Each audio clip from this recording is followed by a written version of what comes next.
The 360th Civil Affairs Brigade. You're the commander. I am. That's cool, right? I know, like, somebody that's a boss, like, in charge. That's awesome. That's awesome. Well, hey, everybody, we're here. We're listening to Funky Giraffe singing "Are You Ready for Me?" I'm here with Colonel Sue Gannon, and let's hang out for a minute. You come on board, say hi if you're here. If you're watching on Facebook, I cannot see your comments. I need you to go to Twitch or go to YouTube. It's something new that we're starting, so check it out. If you're watching here, I will not be able to see your comments unless I switch screens here a little bit, and we'll check it out. But here we are. We're here with Sue Gannon, Colonel One Eats. We're excited about it, and we're gonna hang out. Let me tell you, ma'am, kind of what we've got going on as a program, so you kind of understand, kind of, what you're stepping into in a way. This is Joe Benson and I's kind of pet project, and Benson was one of my soldiers. Okay. And the idea came when oh my gosh, let me go to my website. Hold on, and then pull that up. Let's share that on the screen, and so.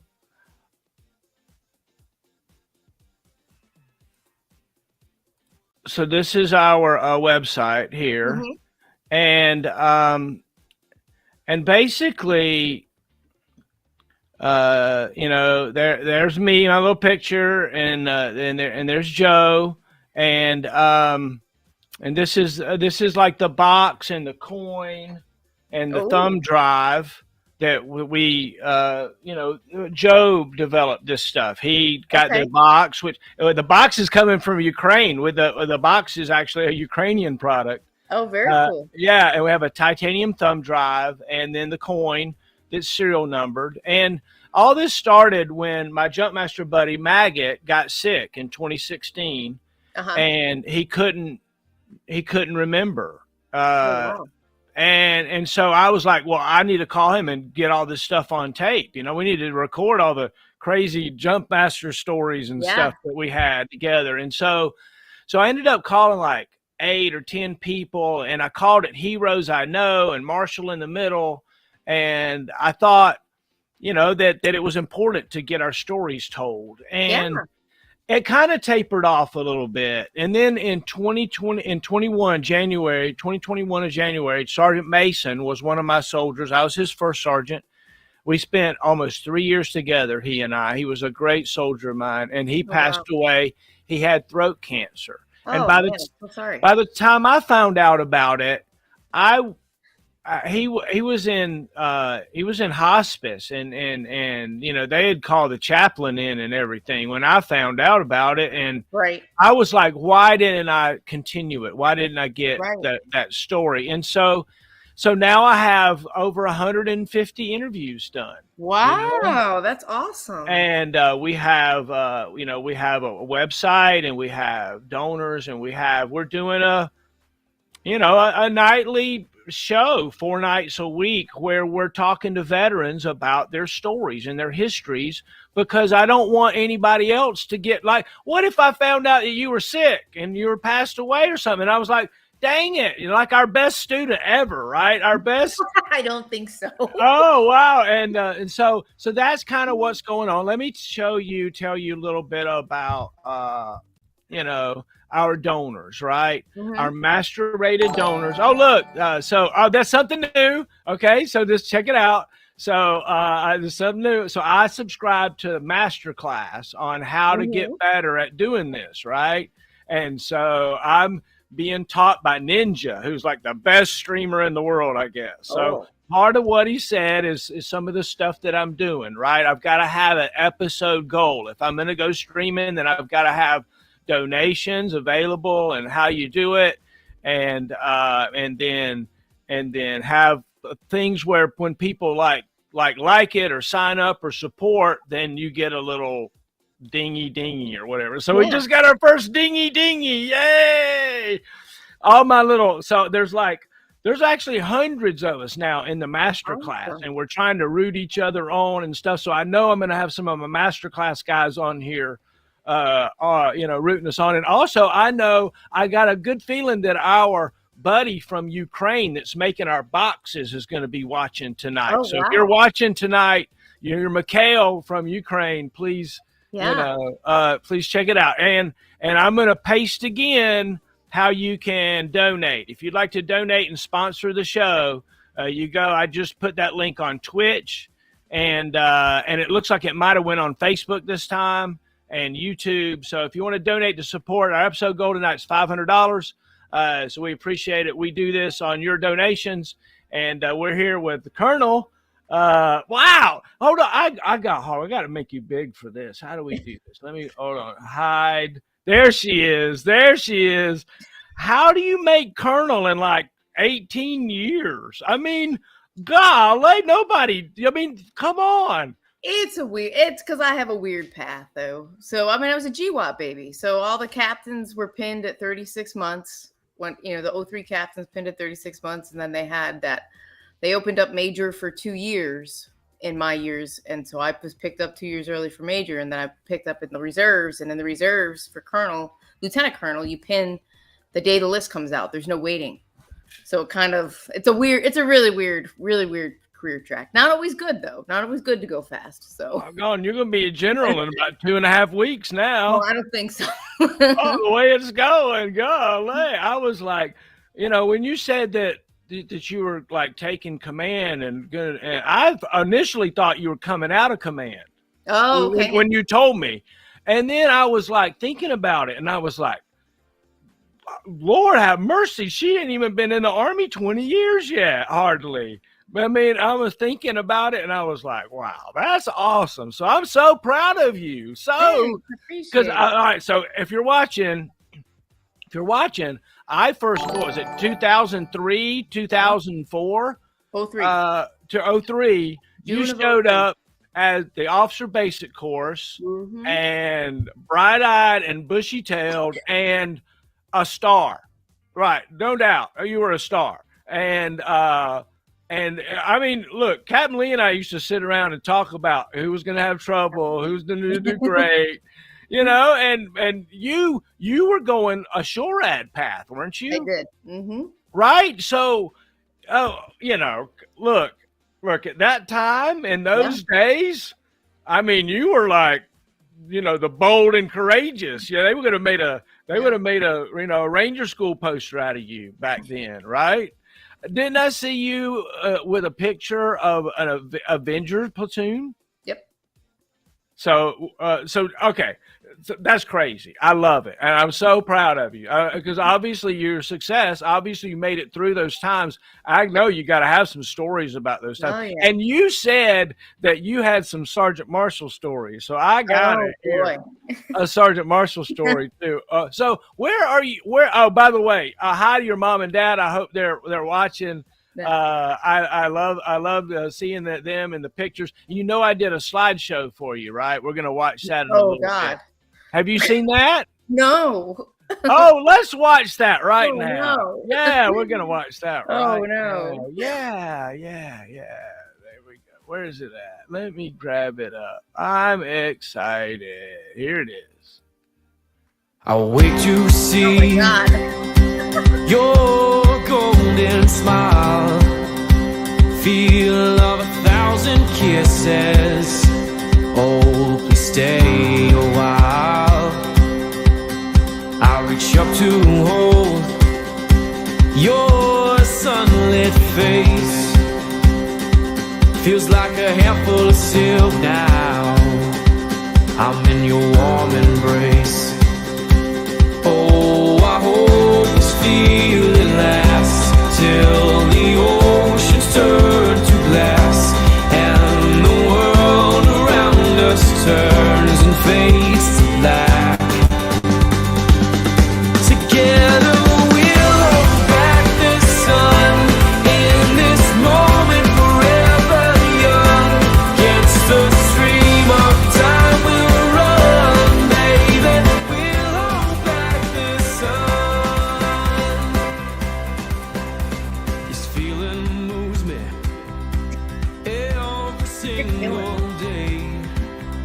You know who that was, right? Yeah, of course.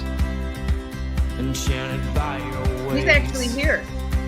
I love it. In the magic of your eyes, I've become lost in their spell. So come closer, my dear, because all is well.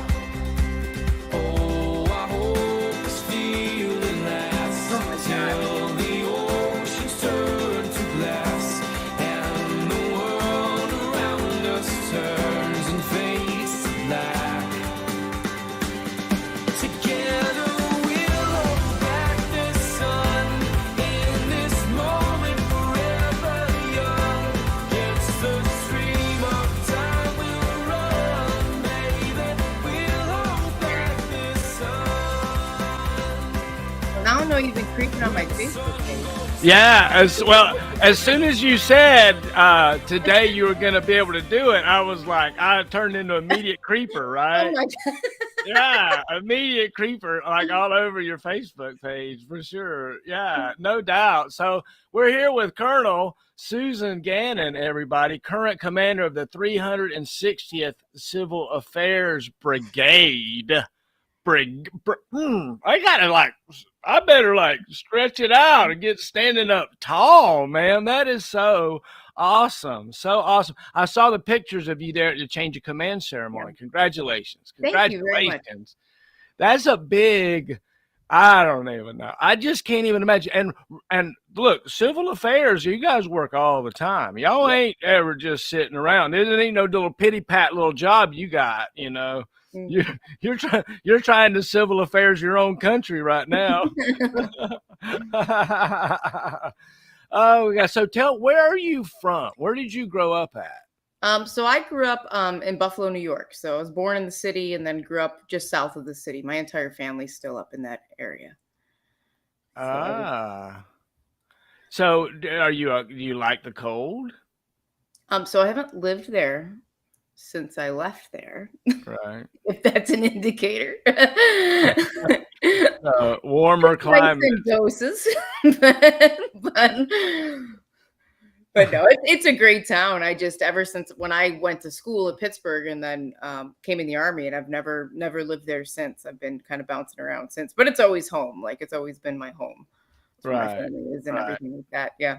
What are your memories growing up? You know, did you go to public school, private school? Were you good in school? You know, did you? It was a small farming town. So it was just a really small town, maybe, I don't know, 6,000 to 8,000 people total, Right. You know, just south of the city. So yeah, just a small, quiet town. And when I went and was applying for schools, I purposely applied to the University of Pittsburgh because it was a city that was close enough but far enough to go to. Like, I needed to go to something bigger. Like, it mattered to me to get out and do something that was different. So that's when I ended up at the University of Pittsburgh and subsequently in the ROTC program, completely unexpected.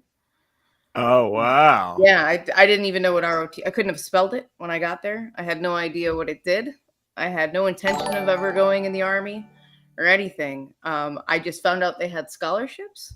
And there was a girl on the floor below me who to this day is still one of my closest friends, who was in the program. And I went to PT, and that was the rest of it. Oh, wow. That's cool. Never had any intention of joining the Army. Never even thought I would. But next thing you know, here you know, so you kind of made that decision in college. Yeah. Mm-hmm. So when you were a little girl, what did you want to do when you grow up? I don't have a clue. I couldn't tell you. In my head, probably a lawyer because I like to argue. But yeah, I never really had a set thing, so it was kind of good that the Army was there because I don't think I really had another plan. So you know, in a way, I kind of felt the same way. I was like, hey, whatever's supposed to show up will show up, and you know, boopy doopy doop, you know. And so you obviously, you know. Right, you're obviously doing pretty good at what you're doing, and I'm so proud to have at least a little bit a part of that. Yeah. How was it in college and transitioning and coming and becoming a lieutenant? Tell me about all of that. How did how did Miss Gannon figure that out?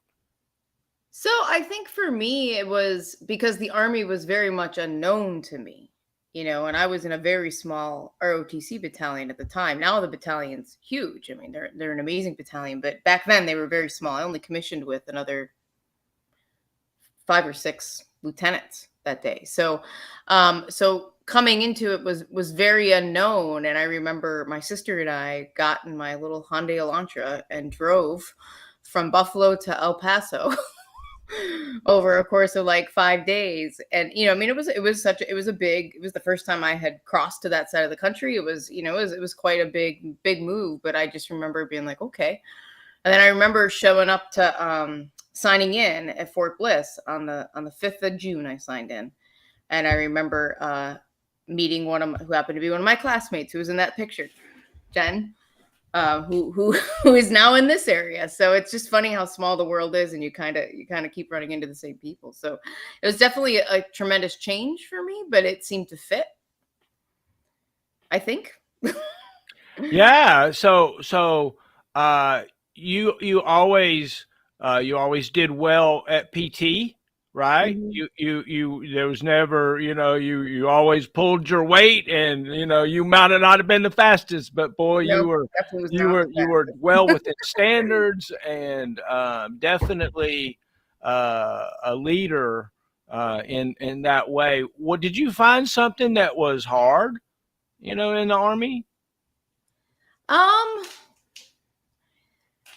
I think generally for me, if I look back and you reflect back over, like, how you evolve and change, especially as a leader, right? And you can't, I don't think, look back at your journey as a leader and not identify periods of great growth or great challenge. And I think that I look back there, and the things where I really struggled are things where for other people seem so easy. And that was, honestly, it was like turning off and like being able to not be so. The Army fit for me because I fit that very sort of typical, I hate the word type A, but kind of that type A mold. But I really struggled with sort of that social transition, I think, over years. And it took me a long time to figure it out. And I don't really think I fully adjusted and figured it out or really came into my own until I left the active duty and went in the reserves. And I was excelling in active duty. I mean, I was hitting all the gates ahead of time, but I was super unhappy. So I left active duty after 9 years, and it was the best thing I ever could have done. Amen. And yeah, it's wild how, the path shows itself to you, Yeah. and you step into it. So, tell me about, being an air defense officer. Okay. And then tell me about being a SHORAD air defense officer. What battalion did you go to? I went to 4-3 ADA with first ID. So I deployed with them to about 3 months after I left OBC. I went to airborne school right after OBC, and then I deployed with 4-3 that following February. Oh, so wow. 3-4 months later, I was in Iraq. Yeah. So it was different. There was one other female. There were only 3 females in the unit, in the battery period. There was one other female lieutenant, outstanding officer. But it was definitely different in terms of, I look back, and our biggest challenge never came from our soldiers or NCOs. It came from our peers, like the jealousy kind of, just kind of silly. You look back on it. But I remember a story I often tell people. I remember I went into the headquarters. I was the last lieutenant to arrive. So I got the headquarters platoon until a platoon a line unit opened up. And so my line unit finally opens up, and I'm going to 4th platoon, the Mad Dogs. And I remember being like, I'm excited about this platoon, but kind of like, oh crap, because the reason I was going to this platoon is because the platoon leader ahead of me and his platoon sergeant did not get along. And it was like, and the rumor was it was the platoon sergeant you never wanted, very stern, didn't have time. I was like, oh, this is not going to go well. So I remember going to do my initial counseling. I wrote it on my little 4856, and I go down to, and he's down in the motor pool. Our motor pool was on the banks of the Tigris River. And this is back in the days when you had to assemble your tires. So they were down there in the tire cage, putting the tires together. And I remember I went and I'm sitting down across from sitting on a tire, and I'm talking to him, and I'm like, I'm like shaking. I remember being like really nervous about this counseling. And then finally I just said, I'm just going to stop. And I said, I know that I'm the first female here. And I just, if that's going to be an issue, let's talk about that now. And I just remember his name was Sarm Benson, and he passed away in 2008. And I remember he just kind of like, he was clean. In my head, he was cleaning his weapon, because I feel like that fits the story. But he was like, he just kind of like didn't say anything. He paused, and he just looked at me, and he said, he goes, soldiers just want to be led. If you're here to lead, you won't have a problem. And I remember thinking, okay. And I was like, I don't know what that means, but okay, sounds good. But I can look back at all these years, and in the years where I have failed is when I did not answer a problem from a place of leadership. Like, I can always look back at those, where I have really been short, or, I either, demotivated a team, or came up with the wrong answer, or was short-sighted. It is because I did not come from a place of leadership. I let my own personal bias or something, anger, get in front of me. And so I think that, back then, is that cherry lieutenant, I had no idea what the hell he was talking about. But but over time, it still rings true in my ears that, that is what he meant. Amen. Amen. Soldiers just want to be led. So provide that leadership, and you'll do well. Yeah. Oh, wow. What a gem. Thanks for sharing. We're here with Colonel Susan Gannon. We have an episode goal of $500. We've never had an episode goal before, but we're trying to have an episode goal because we need your support, right? We need your support. So the link is in the chat. If you'd like to support, go click on it and send us a $1 or $2, at least to check it out, to see if it works. If you don't mind, help me out. And I'm not going to make an episode goal less than what I think the episode is worth, right? I believe that these talks that we're doing is worth at least $1,000. I really believe it's worth $1,199, right? But if I had my grandfather's story, I believe it would be priceless. So what we're doing here is a donation based thing, and we appreciate your support. So as you're watching this, hey, please just click on the little link, send us $1, send us $10, send us $582 to become a master rated donor.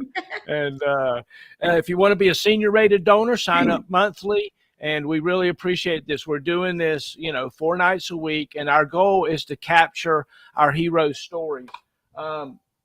Look, this fine box and a coin, a Marshall in the middle coin with a serial number. I chose 0034 for mine because of 3rd of the 4th ADA. Yeah. And then we have a thumb drive. It's titanium. So if the Russian tanks come, it won't get crushed. All right. Well, they'll be out of fuel. So. And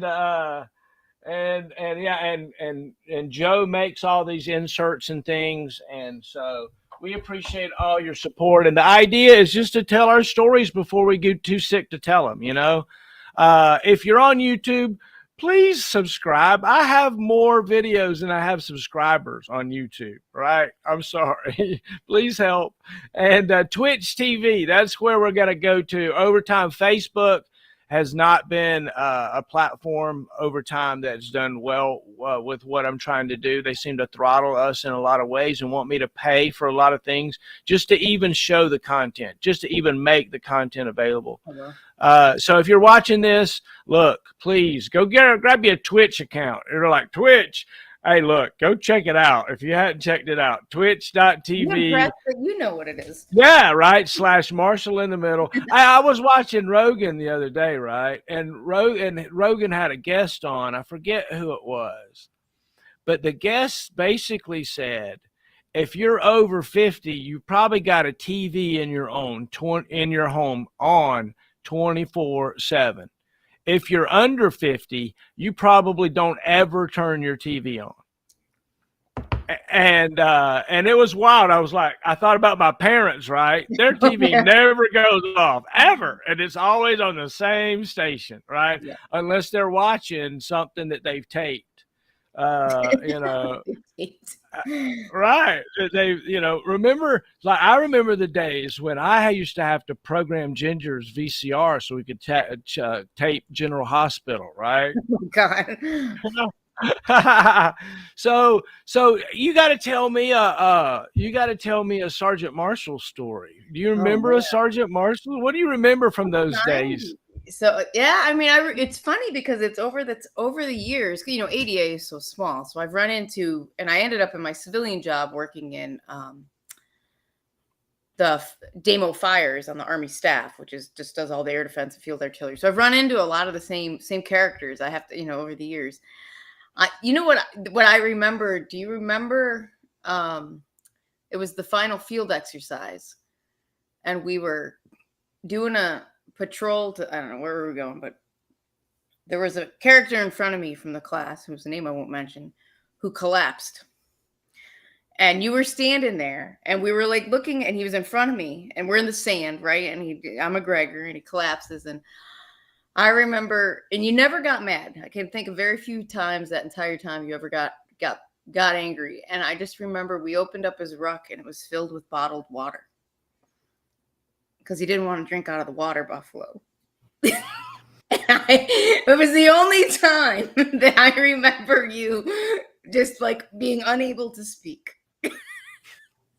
and then I remember you took him to the you know, the heat casualty collection point or whatever. And then whoever, I can't remember who was standing in front of him. Remember, we looked at his rock, and I was like, I ain't carrying that water. I ain't doing it. Come back and get it.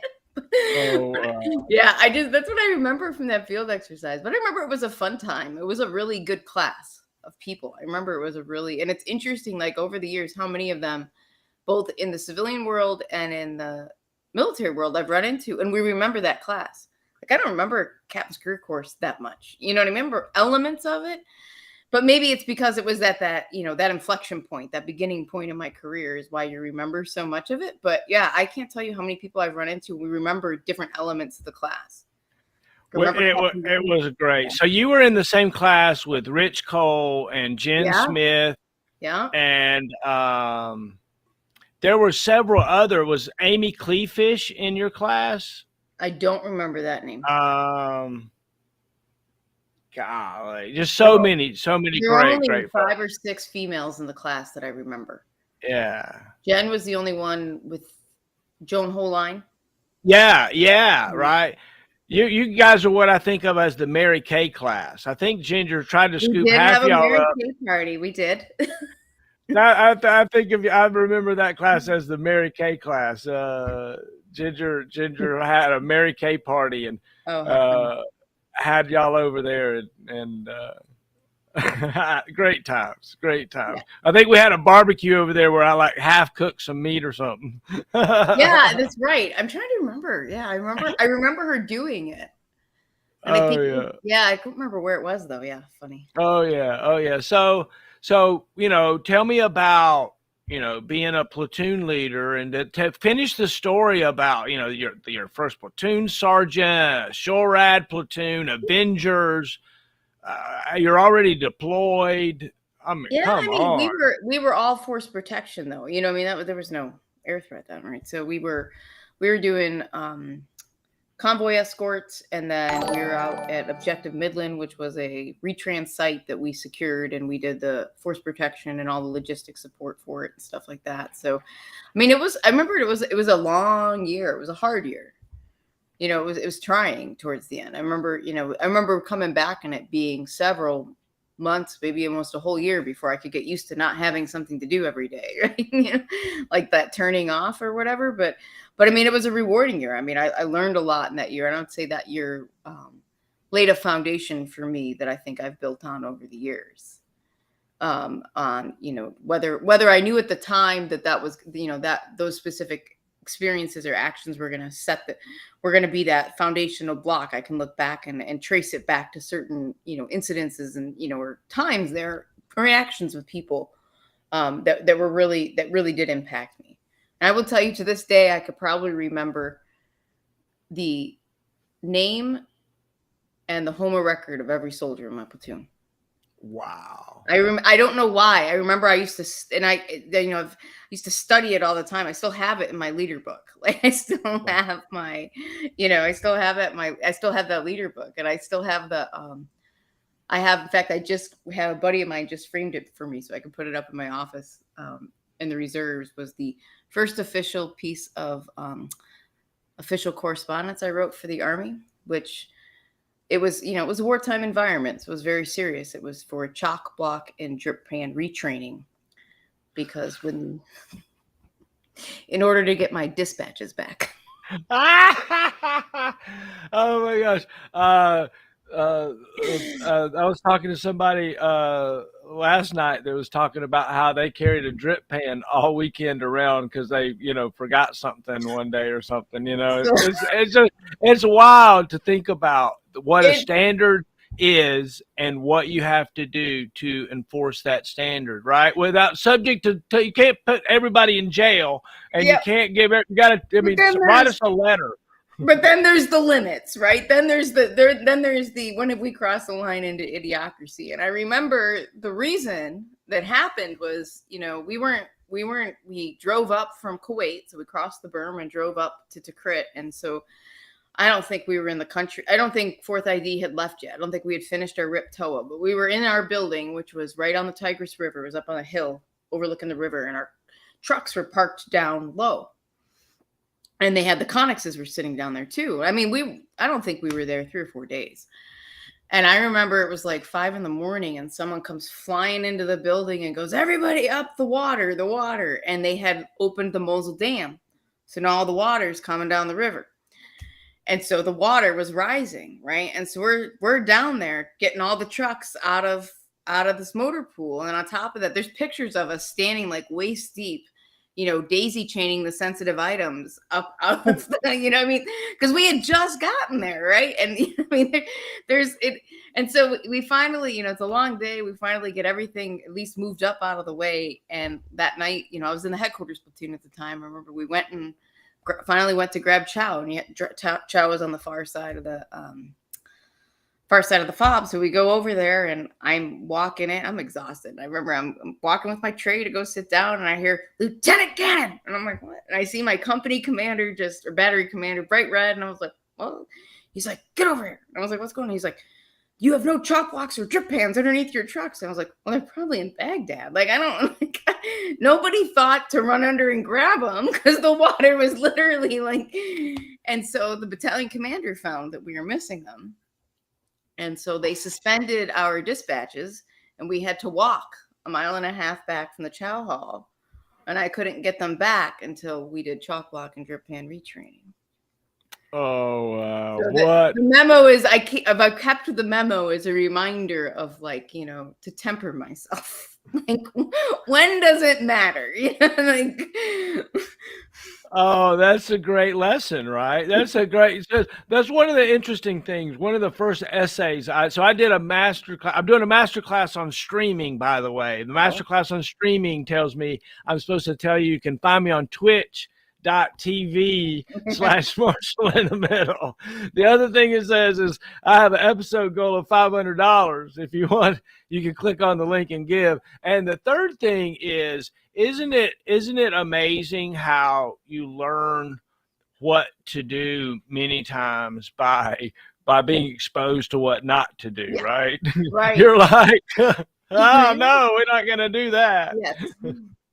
Absolutely. Oh no, absolutely. 100%. I think, and I think back to it, and I don't look back at that particular leader and think, oh, it was necessarily toxic, but it just got a little ridiculous. I remember being lieutenant 1st Infantry Division at that time was silly, because back in those days you wore your bro gear, your big red 1 gear, and it had to be configured a certain way, and the first aid pouch went up here.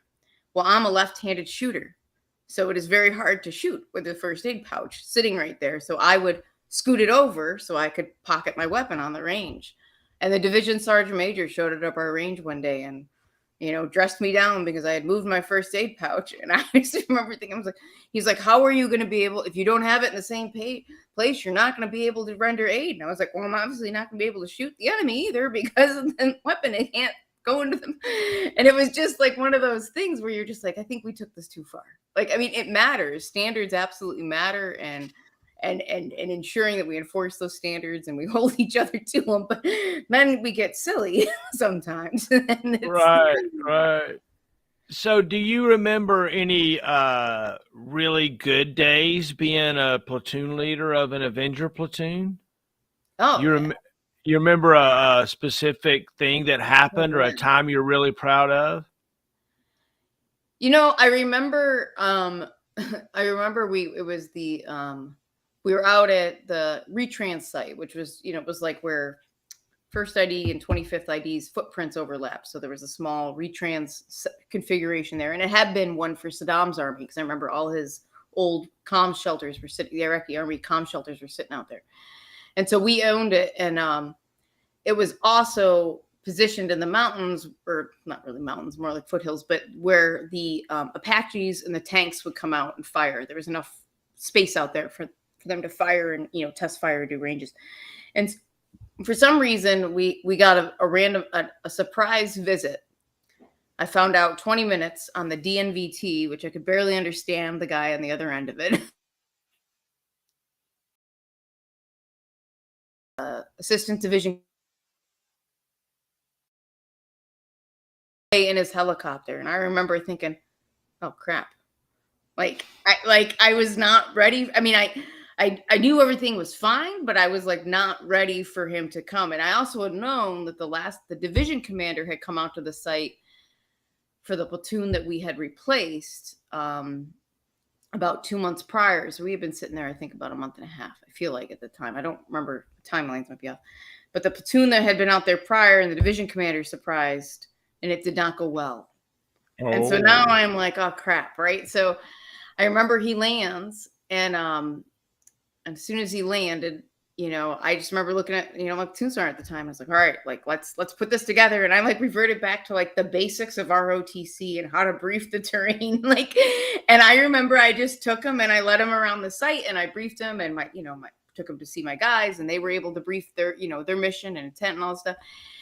And I remember as he went to he was only there maybe 25 minutes. And as he went to get, back on the helicopter, I'm thinking, oh my God, this was the most basic brief anyone could possibly do. I mean, it was the only thing I was missing was my map bag and some pens and some yarn. You know what I mean? Like, it was really lame. And I was like, and as he got on there, he just turned, and I remember he handed me a coin and didn't say anything. He just gets on his helicopter, and his aide, their XO, whoever was with him, was like, okay, you did a good job. And then I get back, or I find out a few days later, a logistics patrol came out to drop off supplies for us, and they were like, what did you do?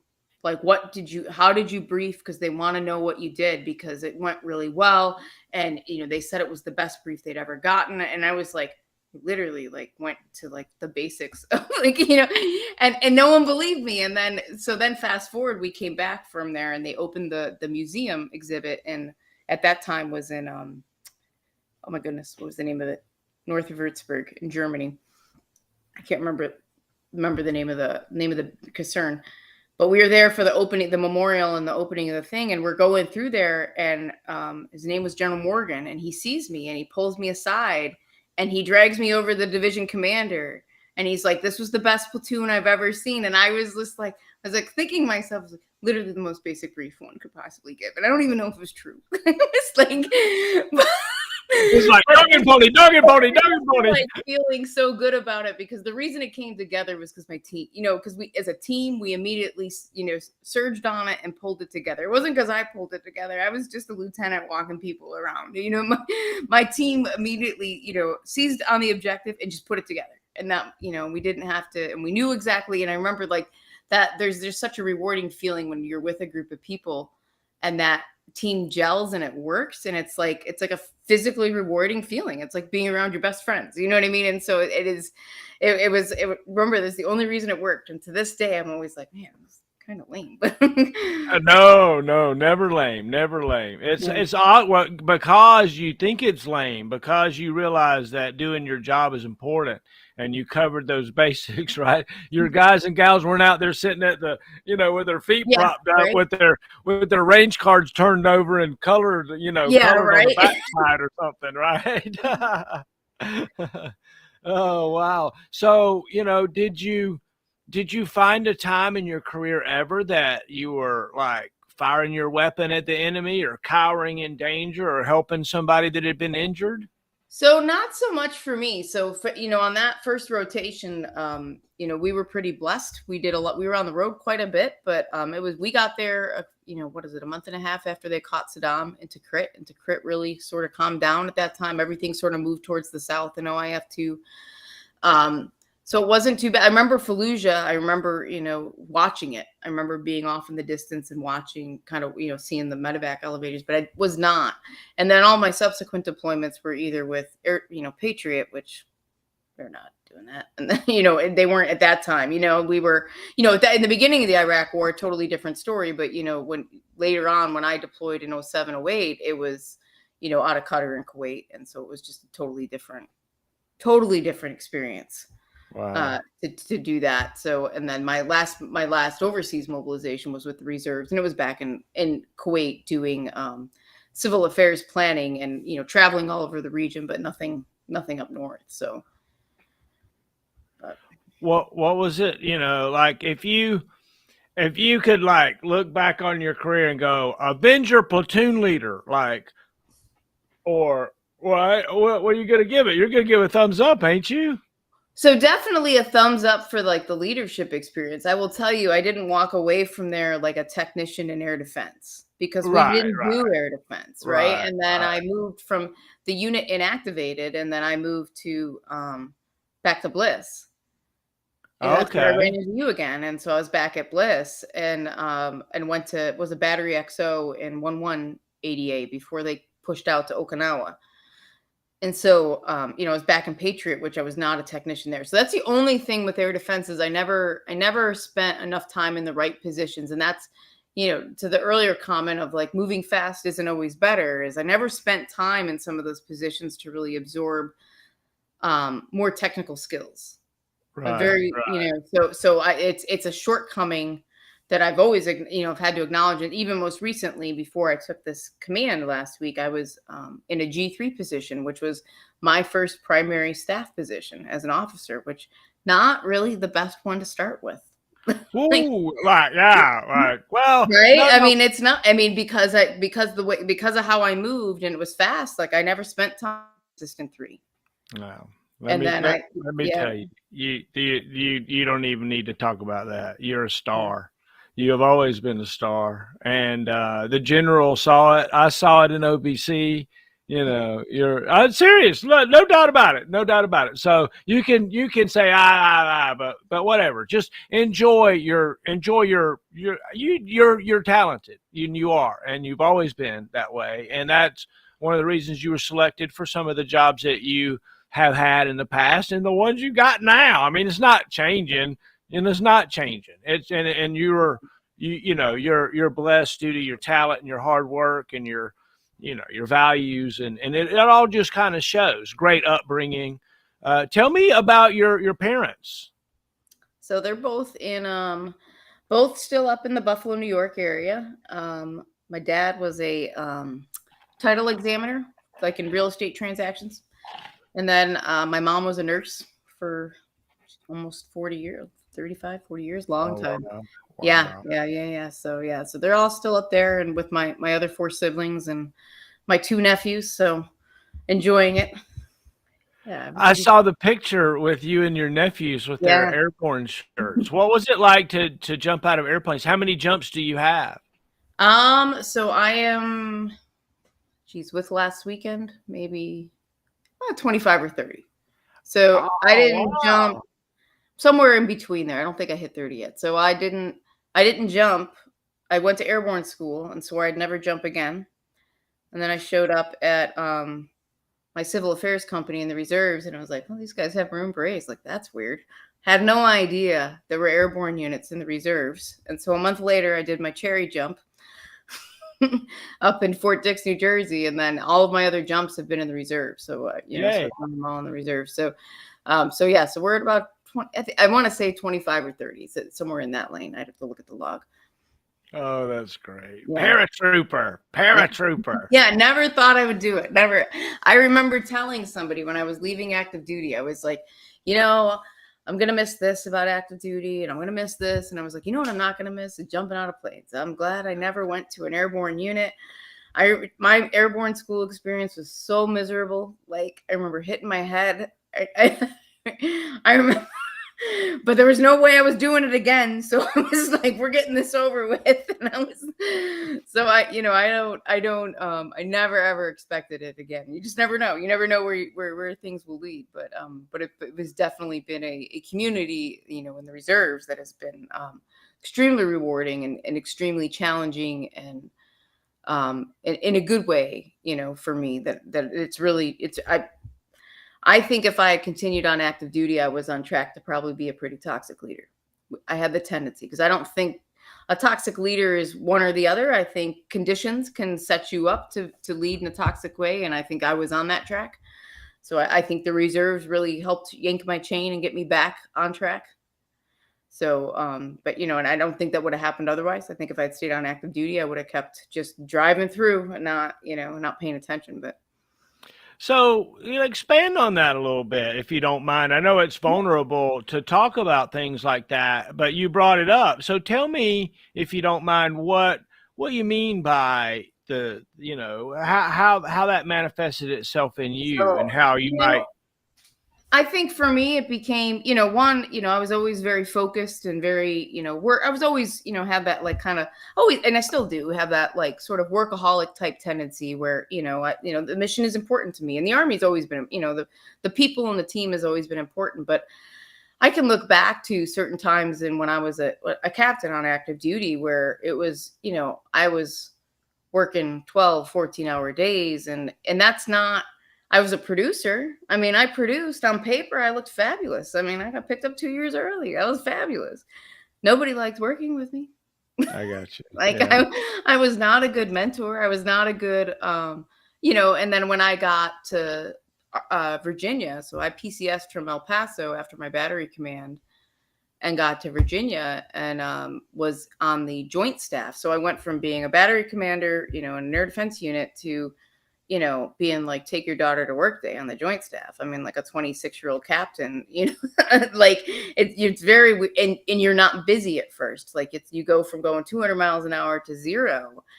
And I quickly realized that I was like, one, very unhappy. Like, and, you know, I had just come off of, you know, some personal challenges, but not only that, I mean, I was happier for having passed through those personal challenges, but like, I didn't have any friends. Like, I didn't have any hobbies because all I did was work all the time. And like, it really forced me to sort of open my eyes to like identify and it wasn't instant. It took several, I could look back and say it took several years to finally come into my own, to be comfortable with that. I remember when I got there, I knew I was going to the board and it was my first look. And I remember telling the Army 06 at the time that was there that, you know, I remember telling him, you know, I think I could be as competitive as any for this, but, you know, at the same time, I said, you know, I'm pretty sure I'm going to get out. And he's all like, you won't get out. And I was like, no, I'm pretty sure, like, you know, this is where I'm at right now. I'm going to give this a year and then we'll figure it out.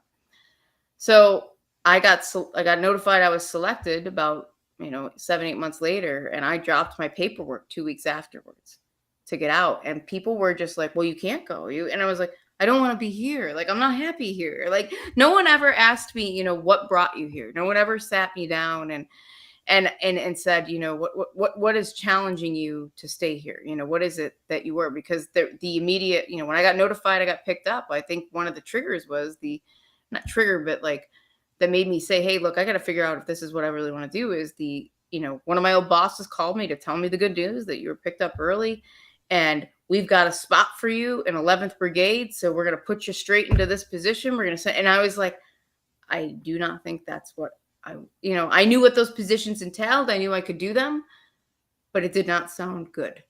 Like, Right. you know, Right. and so and then I left a year later, and and I remember people, and it was very frustrating because I think back to that time of, constantly being asked, well, why are you leaving, and what's your plan, and why don't you have a plan, and you need to have a plan. And I remember I signed up to be an English teacher. I had no intention of really ever being one, but I was like, look, I'm in school, I'm going to be an English teacher, guys, leave me alone. And I remember finally I was the aide to the 2-star director, and or not aide, the exec. And that same Army colonel kept just trying to keep me in. He just could not understand why I was leaving. And so he sent an email to the 2-star, and he told me, Admiral wants to sit down with you and talk to you about this. And so he sends this big long email, but he forgets that I read the Admiral's email. So I've seen his email. And it's this long email. Like, I've explained to her that teachers don't make a lot of money, and she might have to have a used car. It was really ridiculous, right? And I remember going in there, and I remember sitting down and looking at Admiral Macy, who to this day is a good mentor of mine. And I said, sir, I know teachers don't make a lot of money. I know. And he just goes, is this what you want? I said, yes. And he's like, then go do it. And he was the first person that like made it okay. And I, but I was like, and I remember telling him, don't worry, I'm going to stay in the reserves. I'm going to stay in the reserves. And I drilled for the first time the next month. Like, I went straight into the reserves. But it was a very, I think if I had stayed, I probably would have done well to a point, but I think I would have worn myself out. And I also think I would have worn out my welcome. My last unit before I went to, I was just talking to somebody about this the other day. Before I got to Virginia, my last unit, like, this unit didn't get me a gift. I didn't deserve it. Like, I put in a lot of work, but I don't feel like I didn't leave that goodwill. You know what I mean? And because it was, I didn't recognize people for who they were. I think, I was just all about getting work done. And I think it was a hard lesson learned. It's a humiliating lesson learned. Wow. Wow. Thanks for sharing. That's amazing. That's just amazing that you have that kind of clarity of hindsight and integrity. And thanks again for sharing and being a leader in today's Army. I just got to say today, right now, thank you for leading our nation's soldiers, right? Thank you. What kinds of things can you talk about that you guys have going on right now? Are you guys deploying, or are you home? What's going on? Yeah, so my current unit, and if there's anybody out there that wants to be in civil affairs, call me. We're always looking. So my unit is currently aligned with CENTCOM and AFRICOM. So we push out mostly tactical units into Africa, both the East and West Africa, and then we have several detachments that go into CENTCOM as well. They're mostly senior officer type stuff. So my brigade is has 4 airborne battalions. They just did reorganization of the airborne unit. So we are the only brigade that is fully airborne in the reserve. So there's 2 more reserve civil affairs airborne battalions out on the West Coast that fall under a different brigade. And then there's some PSYOP companies that are airborne as well. But we are the only one that has the 4 battalions. So my 4 battalions are all over Miami, Columbus, Ohio, Fort Dix, New Jersey, White Plains, Maryland, and then the brigades in South Carolina. So I love it. So where are you living? I live in the Arlington, Virginia area. Okay. Yeah, I've stayed in the DC area. Yeah. Yeah. So you get to travel down to headquarters when necessary and stuff like that. Yeah. So this will kick off. I was just talking with my CSM the other day. This is going to kick off a 2-year whirlwind of jumping around constantly. So yeah, we're in South Carolina this month and Maryland at the end of the month, and then next month we'll be in Ohio, and then we'll go out to where are we going after that? Then we'll go back to the headquarters, and then June I have to go back to Jump Master School, so I'll be back at JM. And then, so We're going to be that'll rooting for you. I that'll be want my daily June. updates. I want pictures of your fingers. Yeah, right. I was just looking at him. I was like, my nails look really good now. Nothing more. But you can do it. Have you been to Yeah. Jumpmaster School before? Yeah, so I went right before I mobilized with the reserves back in 2014. And it's a 3-week school that takes 6 weeks sometimes. So I washed out and then could not get back before I hit the mobilization because with my civilian employer, right? So, for us in the reserves, we're always balancing the real job that pays most of our bills and then this part-time job. So I couldn't get back before that. And so I didn't end up going back. And then when I was in battalion command, the intent was to get back, but those 2 years we were at a very high op tempo and it was just not the appropriate time. So now I should be able to get back and get it done. So that's the plan. Jumpmaster. Yeah, we'll Jumpmaster. I can't wait. Yes. Oh Yeah. my. Yeah, I want to know all about it. I used to be a black hat way back in the day. I remember, yeah. Yeah, and so I Were you taught Jumpmaster or were you airborne? So I was airborne. I Mhm. went to airborne school, and then I went to Jumpmaster school. Right. Were you a black hat for airborne school or a JM? Oh, Jumpmaster, yeah. Jumpmaster. Yeah. Okay. Yeah, I was a Jumpmaster black hat at the Advanced Airborne School at Bragg. At Bragg. Okay, yeah, that's Yeah. right. Yeah. Oh, you're going to go to Bragg? Oh, you're going to be walking to sawdust. You're going to if I know when you're going up there, I'll go up there. I'll go walk around the circle. I'll go check it out. I went they at the Advanced Airborne School there at Bragg, they kind of have the same old mantra of once a black hat, always a black hat. Yeah. So they welcome us. So I have a great affinity for those times, and those days back then. And so if you're going, I helped build that school. Oh, wait. Yeah. The current school, I taught at the old school, and then we built the new school there, and the new towers and stuff. So I bridged the gap between what I call the high stage time in the old days, and then nowadays the stage is lower. It's a low stage time. And sawdust, man. We used to do the circle on a hot pavement. Cool. And I mean, it was hot, uncovered, everything. Then we went to sawdust. We got mad that when our boots would get all dusty, Right. Yeah. That was a black boot. We were shining them. Yeah. I do not miss shining boots. I will tell you that. I don't miss that for a second. So tell me about that transition between, getting out and becoming a civilian. And obviously you won Teacher of the Year for 6 years running. So you're doing a great job as a teacher. Not quite. No, it's definitely a lot harder than you think it's going to be. I don't care how ready you are for it. I think that I don't know if it's the initial loss of the structure that you just get so used to, even though you hate it, or whatever. It definitely is a very, very, very different transition, I would think, and I'm seeing it now as, I have more and more of the teammates that work for me that are retiring, right? And I see some of them and I'll be like, oh, some of them I'm like, you know what, you're going to be fine. You've got a plan. You've already bought the house in the Outer Banks or whatever your plan is.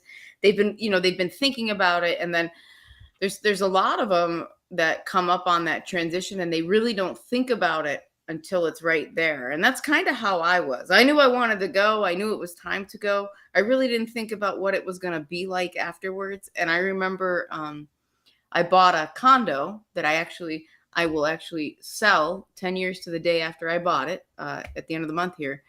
It was the first home I bought on my own. And I remember I bought it and then I went on terminal leave like the next day. And then I had no job lined up. And I remember, at first, the first month, I was still getting up at 5 a.m, like all this stuff. And then I was like, actually, this unemployed thing's kind of good. Like I was, working out twice a day. And every time I would go on a job interview, my mother would be like, it was like telling her I went on a date. She's like, do you think it's the one? Like, give it a shot. You might like it. Like I'm like, I'm not really into it. And she would, but I mean, but I really needed like that 6-month pause. And so I think that I did not have, I wish I looked back in retrospect and having watched so many others make that transition in a much smoother way. I think that I made it. And the thought that goes into it, but the thought is hard. I think, it could be very anxiety producing, especially if the comfort and the structure of the Army is something, regardless of your disdain for it or your readiness to separate from it. If you haven't really thought through what your life looks like without that, I think it's really hard. I'm sure you probably experienced some of that when you retired, right? I didn't do PT for 2 years. I got a little chubby. I got a little chubby. So tell me about your mentors. Who were your mentors growing up? Who did you look to as a kid? Oh, geez, that's a good question.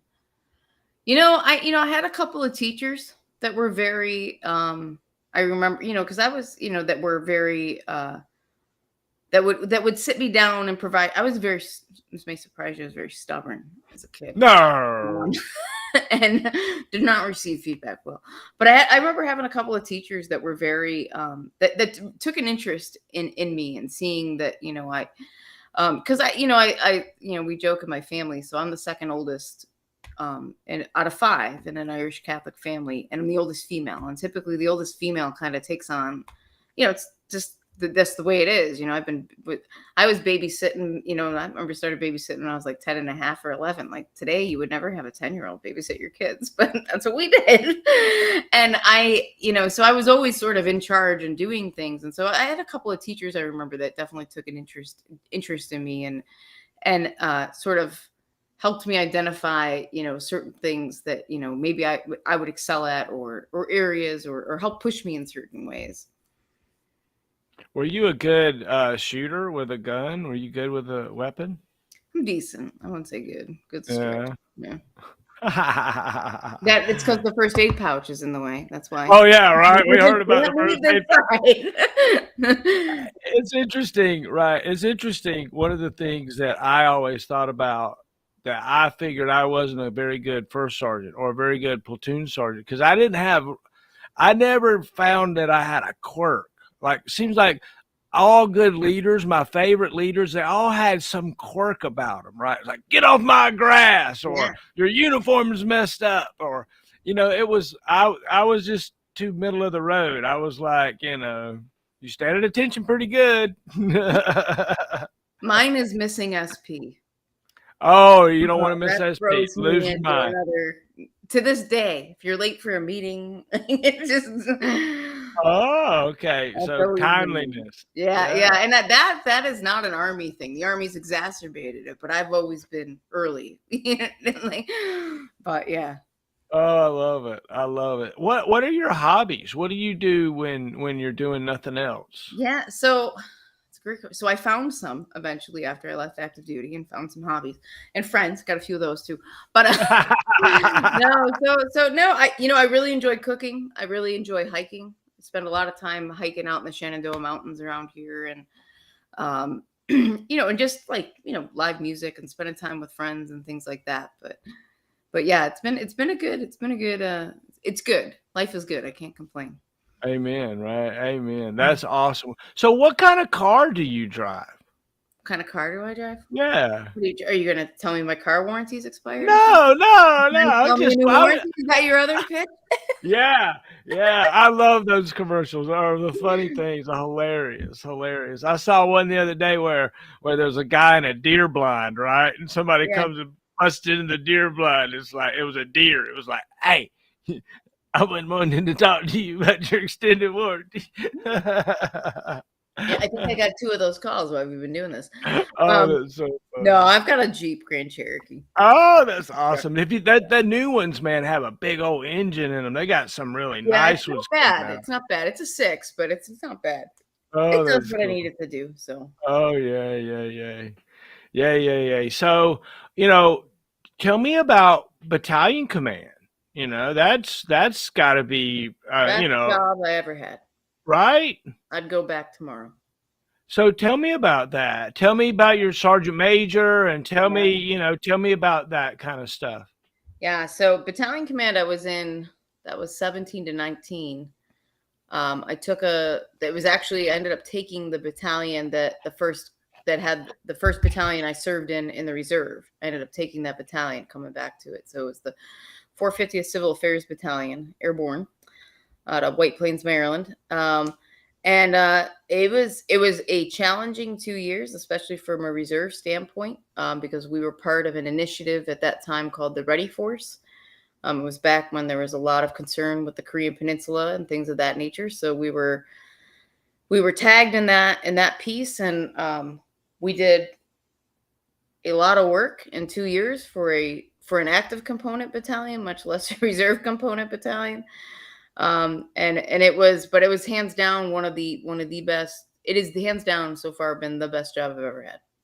I remember just being it was a great team. It was an exhausting 2 years. It was stressful, but a lot of really great memories from it. And great sergeant major, had two really great sergeant majors.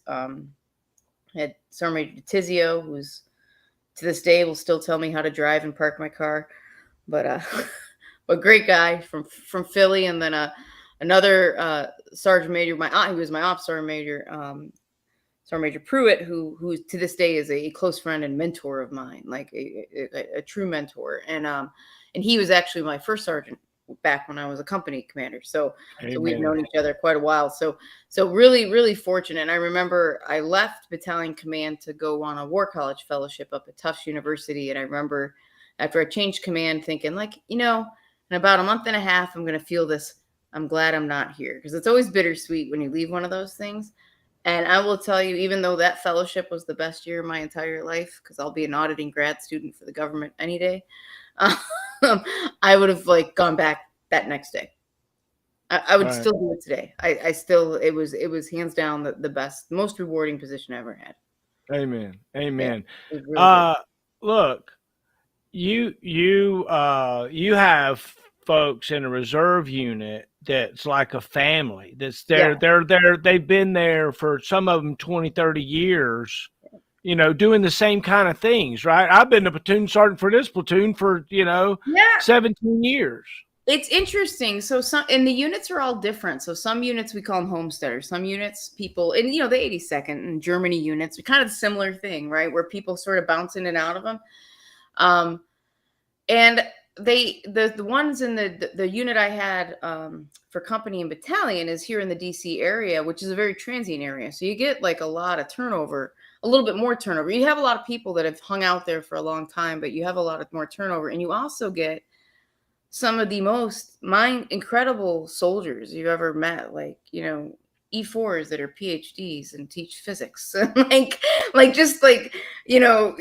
first sergeant is the CEO of a company, and this lieutenant works, as a staffer for, professional staff around the hill. And you're just like, where, and you're really sitting there, you're like, I'm the dumbest person in this room right now. Who are these people? But you get this really incredible, that's the amazing thing I think about the reserve, is that you get, people that are, they're the administrators of small cities, right? So their understanding of how to make coalition, build a coalition and get people rallied around a common cause exceeds anything that we learn in the storming, norming, and forming of teams doctrine. You know what I mean?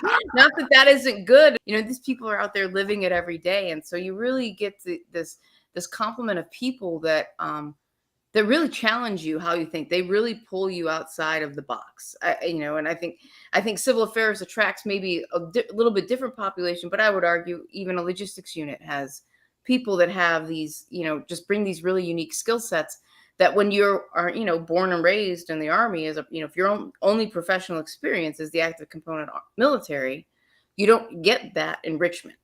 You just don't, because it's not there, because you're always in that military thing, unless you go on some special broadening assignments. So I think it's just been a very, very, very interesting and very rewarding opportunity to work with people that you're like, oh, why don't I think like that? I remember my first battle assembly, as they call it, drills for the reserves. We were taking a PT test. So I called the first sergeant. I'm like, what color PT belt do you guys wear? And he's like, are you serious? And I was like, well, yeah, what color? I've got red. I've got blue. I've got yellow. And he's like, ma'am, if you just bring a PT belt, you'll be fine. He's like, unless you want us all to match, I can have everybody match. And I was like, and at first I was like, what do you mean you guys don't have matching PT belts? But then he was like, just bring a belt. And I was like, but like, just, and for me that, as silly as that is, I was like, this is true. Like, why am I worried about this? Well, I know, but if you've ever been out of uniform before, especially if you're the leader and you show up and and it's like, ha, the new lieutenant's here. They're out of uniform. Yeah. No, exactly. Yeah. And especially if you're in the wrong PT belt, there's, it glows. People can see it for miles. You know what I mean? The Army's affinity with PT belts was just beyond crazy, right? It still is. It's not gone away. Oh my gosh, we're laughing so hard. So, what's your civilian job? What did you do, or what do you do? After your. Because you don't do much of your civilian job. You can't do much of your civilian job right now. I do them both. So yeah, no, I work full time. So I'm a defense contractor. I work for KBR. I've spent time on a couple different projects. I worked in the Army G2, and I did what they call requirements. Just programmatic requirements, nothing technical. And then I moved over to Damo Fires in the G357 and worked air defense and the revival of MSHORAD, making SHORAD great again, bringing that back. And then I moved, and then I was gone on military leave for 2 years because I went to the fellowship, and then I got mobilized for another year at USAID. So once I came off of that mobilization, I came back this summer, and now I'm in the Joint Counter Small UAS office. Doing a lot of the more requirements, more PowerPoint slides, more memos. Oh, not that wow. exciting. Yeah. So all the people talking about the counter UAS threat, Yeah. I think we need to do Jerry Clower's ugly grin. You heard about how he used to grin at the doves and he'd shoot them out of the sky with it just by giving them an ugly grin. They asked him after he had killed a bunch of doves by giving them the ugly grin. They're like, well, does anybody else know how to do it? He goes, yeah, I bring my wife sometimes. She taught me how to do it, but she tears them up too bad. Yeah, no, I mean, it's really an interesting problem set, to be honest with you, and it's a rapidly evolving one. So it's definitely kind of an interesting to be sort of on something that's a little bit newer and sort of frontline, as opposed to Army intelligence and air defense have been around forever, and so it's definitely an interesting problem set. Wow, yeah. Well, I can't even imagine. We got to find a way to defend against swarms of drones and all kinds of stuff. And then you also have to find a way to defend against, Joe Smith, who's decided to fly a drone over an airport, because he wants to take pictures. You know what I mean? Like, there's both sides of it. Look, I'm a drone guy. See, you're part of the problem. No, don't shoot me down. Oh my gosh, it's just an interesting dilemma to think about how we defend ourselves these days. It's anymore. Just give me a fishing net. I just swing with it. I know, right? A big old net to try to throw up and catch them and all this kind of stuff. So, you got big things coming up for your current unit, or you guys, I'm sure you guys are busy doing all kinds of things. Yeah, we've got quite a few of the battalions are starting to rotate. So we just assumed the Africa mission in the fall. And so we have quite a few of the battalions. I have one unit that has a company over in West Africa right now. And then I have the other battalions will start pushing their soldiers on rotations over there. So completely different change. And, regional orientation, and and for us, understanding regional dynamics is a critical piece of our job. And so it's a significant turn for us, but I think people are looking forward to it. The soldiers are looking forward to soldiers don't join the Army to just sit a drill on the weekend. They want to do things, and they want to put their skills into play. So it's exciting. It's a lot of new things to be learned, but I think that's it's refreshing, especially coming out of, and I lucked out in terms of I wasn't in a drilling reserve unit during COVID, but COVID really was really a challenge for the reserve units because it was all virtual drills, and it's just not the same. You cannot replace, there is some efficiencies that could be gained through virtual, events, but I think, you just can't replace, being together with your team and learning and interacting and that kind of thing. So now we're back, and we're cooking there. And I think it's going to be a great 2 years. Oh, wow. They say that there are no atheists in the foxholes. Has there been a time when, there was a dark night when you were on a road march or something, when you called on a higher power? Or, I know I say a prayer before I jump out of the airplane. Is there a spirituality about you that you'd care to talk about? I don't think, for me, it's not. I think it comes down to what is it that brings you to your inner peace, regardless of what that practice is and what that faith is or anything. And I think that whether it is and I say this as I've watched, I've had multiple soldiers in recent years where, have been in some pretty dark places. Right. And, as you watch them navigate through those waters and what triggers that and what challenges that. And I think that finding whatever it is that brings you to that center, regardless of, if it ascribes to a specific faith or not, I think is really important. And, and for me, it is important for me to, bring myself back down to that center, and stuff like that. When I'm jumping out of airplanes, I don't think, I just follow. Otherwise, you might stop. Yeah, if I stop and discuss it with anyone, God or otherwise, it's not going to go well. Yeah, there's no need for discussion. Once you're up there.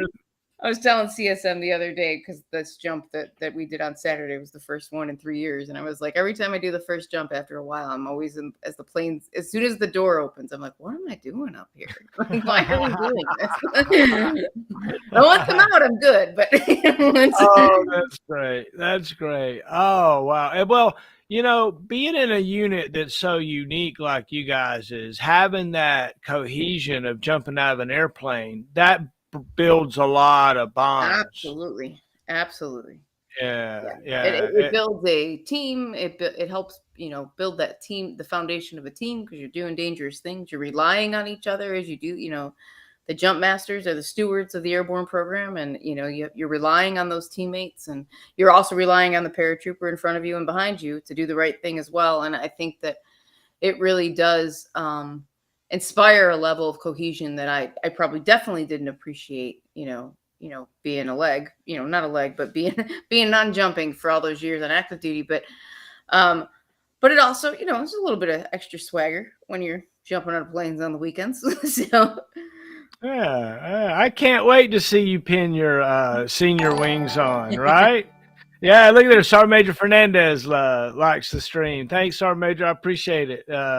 One of our newest master rated donors, awesome. Sergeant Major Fernandez. Thank you very much. We appreciate it. We're here with Colonel Sue Gannon and having such a good time tonight. And can I play the slideshow for us one more time, and maybe we close out after that, and I'll give you some final thoughts. Let's see, where is that at? There it is, right there. No, that's not it. The sun was in our face the whole day. It's not that I'm grouchy. Oh, I love it. Here we go. I'll wait to see. Oh God. Your golden smile. Feel I love that picture right there. That's the one I love. Oh, wow. Stay a while.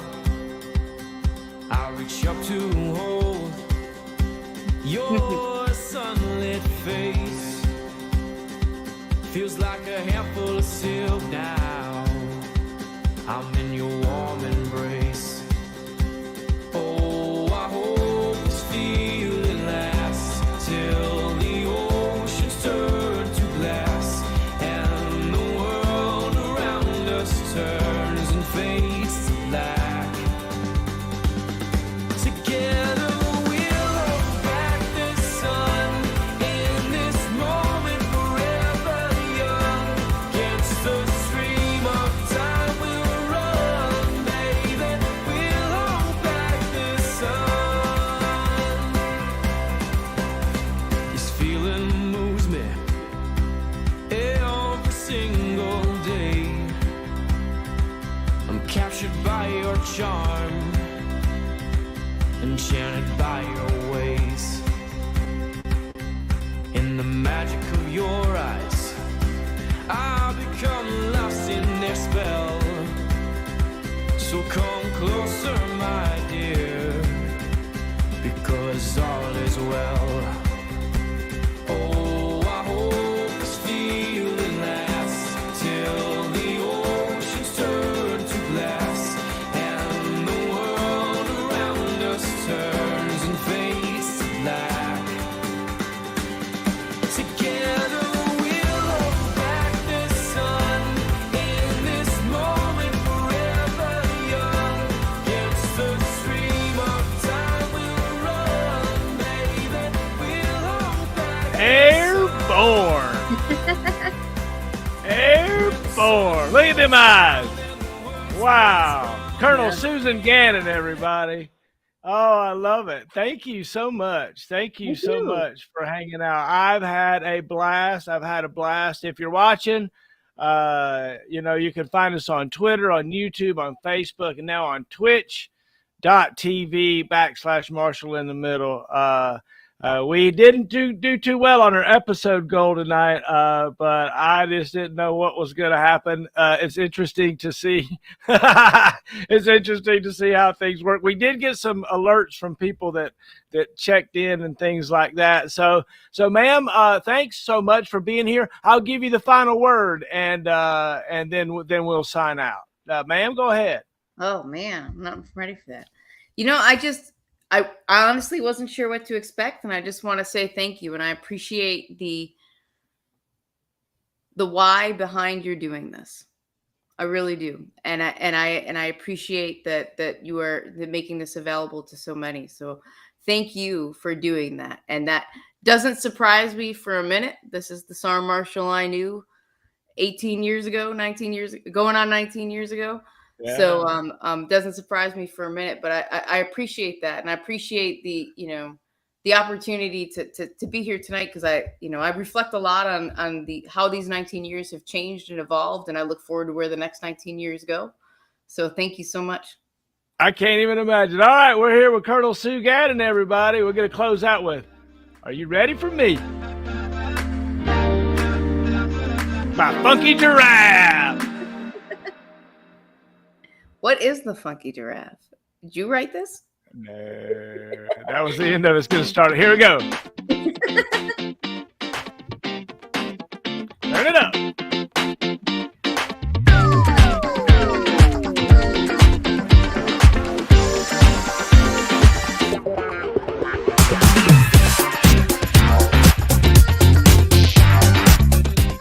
It's so much fun. I don't even really want it to end. Okay, bye, everybody. Take care.